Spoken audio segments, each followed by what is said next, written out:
Hello, I'm Luc Bouchard, and this is today's Forgiveness Declaration Card Draw and Reduction. Number 53. I forgive myself for believing that feeling guilty serves my highest purpose today. And the reduction is this. Where would we be without guilt? What would life look like without debasing remorse? Or more importantly, who would we be in the absence of our crippling shame? For far too many people, their identities are founded on their misdeeds, transgressions, and sins. So much so that they are but a shadow of themselves, moving through life wilted and disheveled. Disheveled.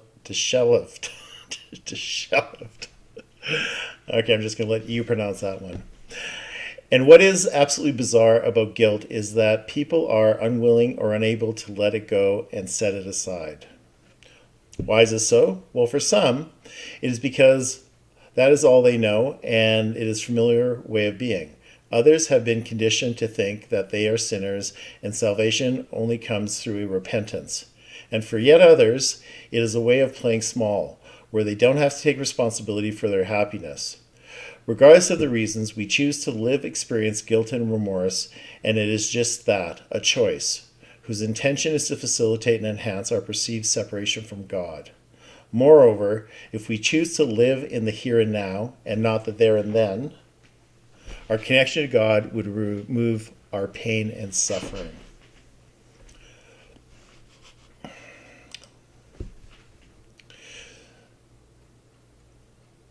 So the central theme around this declaration is obviously guilt, and the crippling guilt that people have and whatnot. And I firmly believe, I've believed this for like decades now, that we are need-driven organisms where we're always doing things to get our needs met, and feeling guilty and feeling that you are you inherently have made these flaws, or these transgressions or sins or whatever it is, serves you.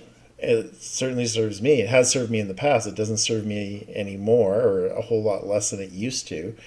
And it's becomes our identity, and it's for a good reason, because we feel guilty that we've for our perceived separation from God. And the ego wants us to feel separated. The ego wants us to feel guilty. The ego wants us to not be in communion with God, because then it would be out of work. And so the ego's job is to clamor and to speak first, and just to, put that doubt in your mind, and to live from guilt and to live from shame. And it really comes down to, do you want to live that way? Guilt is a choice. It's that simple. It is a choice. To feel guilty, you choose to feel guilty. And if you want to not feel guilty, then you have to go internally and give it to the Holy Spirit. Put it on the altar. Ask to see it differently. Ask to actually have it taken from you. And if you're not prepared to do that, then why? How come? If you're not going to stop and actually ask for it to be asked to be taken from you, and to put it on God's representative, which is the Holy Spirit, which is us, how come? Well, it's because you're not done with it. We are all so addicted to the drama of our lives, and holding on to guilt is a form of drama. What do I want to say about this image? Well, it went well with the reduction about being disheveled. That's the word, disheveled. I finally said it. And being and playing small, and just not being in your muchness or your wholeness and whatnot. And it's a choice. It's not a good choice, but it is a choice.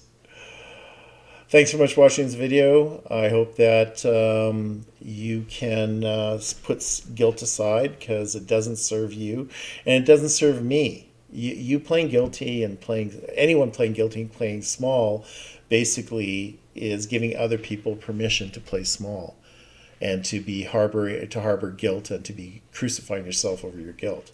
Conversely, getting rid of guilt demonstrates to the world that it's not real.